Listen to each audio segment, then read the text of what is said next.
In the summer or fall of around 30 years ago, my brother Barry, who was at that time the public information officer for the Wasatch Cache National Forest, pulled some strings, enabling me to give the invocation at the dedication of all the areas newly protected by the Utah Wilderness Act of 1985.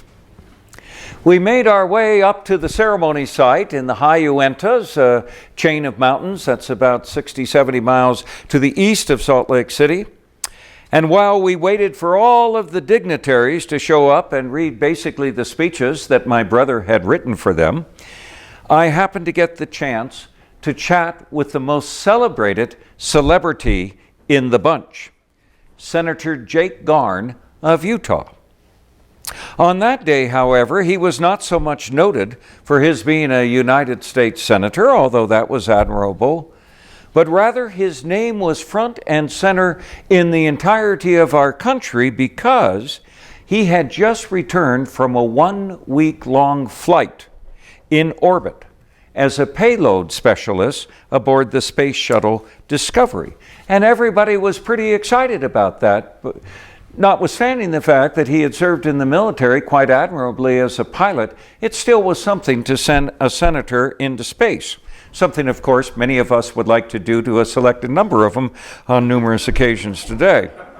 But back then, it was quite the honor. So I asked him the question that 999 people out of 1,000 would ask him. What's the most interesting thing about being up there?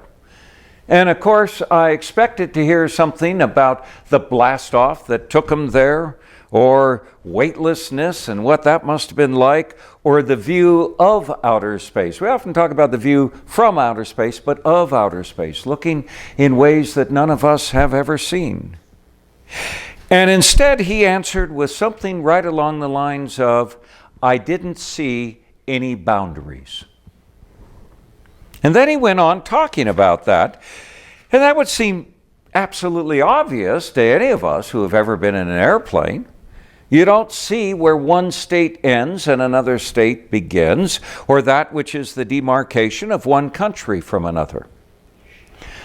But after listening to him, what made this such a remarkable observation was that this was coming from an individual who spent a tremendous amount of energy, as does any politician, defining himself, as in this particular case, as a Republican and not a Democrat, as a conservative and not as a liberal, as a Westerner and not as someone from the East.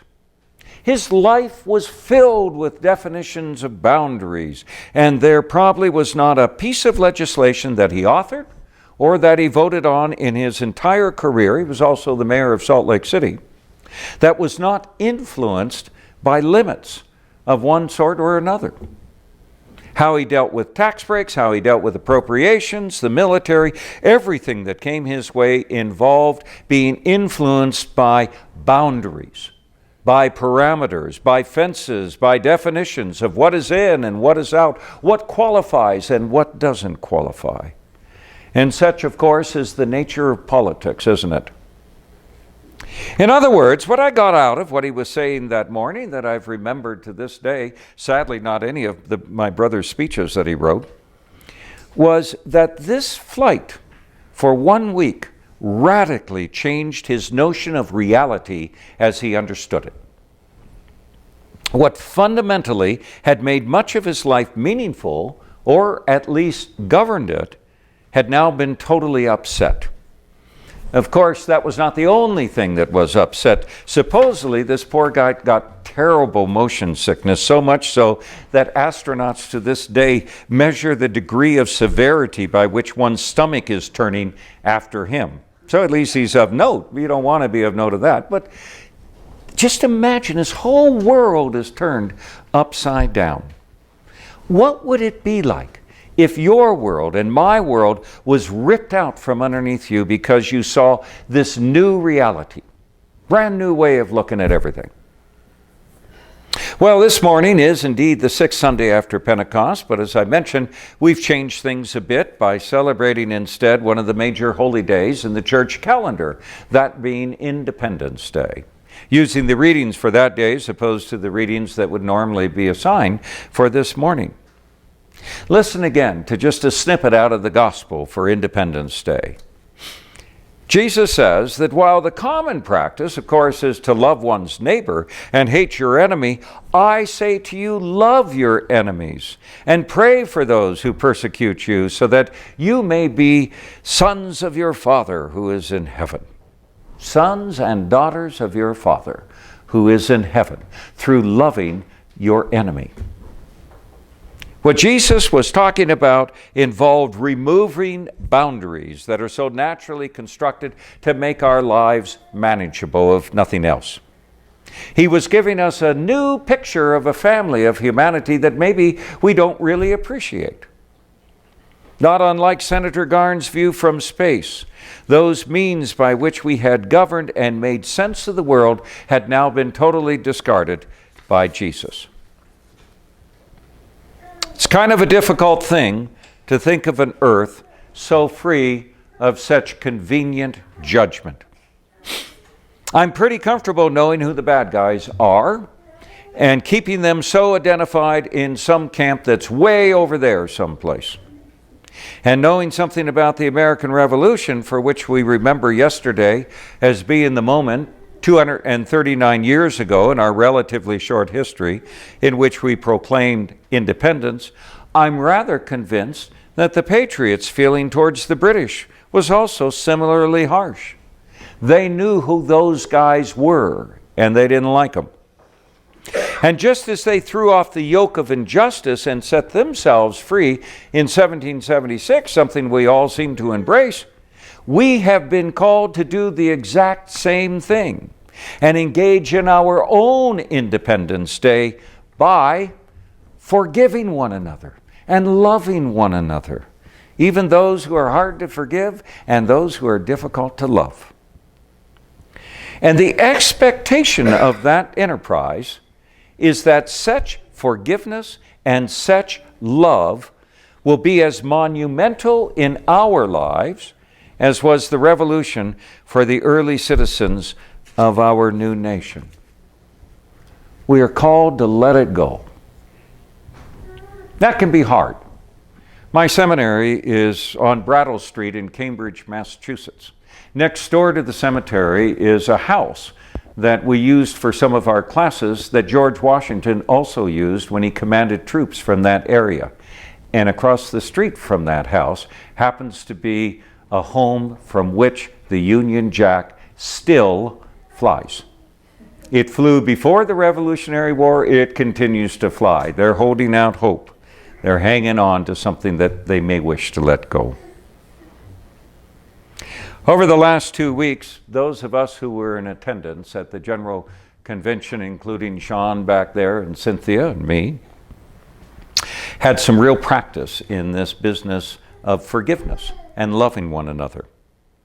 Over issues that were minor and over issues that were major, we squabbled and scratched our way through hundreds of resolutions, I think 390 some when it was all said and done, which were designed to change everything from how we voted in our meetings to who should be able to get married.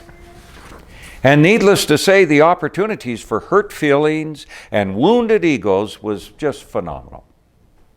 And undoubtedly, there were some that left Salt Lake City quite bruised, but it was also our concerted and successful effort and practice to remember that the boundaries that we may have seen in the past, and in some cases have made even more formidable over the ages, could not hold a candle to the fact that every single day we held up one another in prayer and broke bread and shared the cup in worship, and at the end of the day we sought out someone with whom we may have argued with a few hours earlier for the purpose of having, if not conversation, an ice cream to end out the evening with some laughter. And that happened again and again and again and again and again. And by doing so, in our little world of the Episcopal Church's General Convention at the Salt Palace in Salt Lake City, we declared really independence from holding grudges. It was so hot that we really didn't want to do anything extra if we could avoid it. That may have been one of the reasons, but it was freeing. And Cynthia and I both remarked again and again how different this time was from 3 years ago, from 6 years ago, and in my case going all the way back to 1985. It was phenomenal.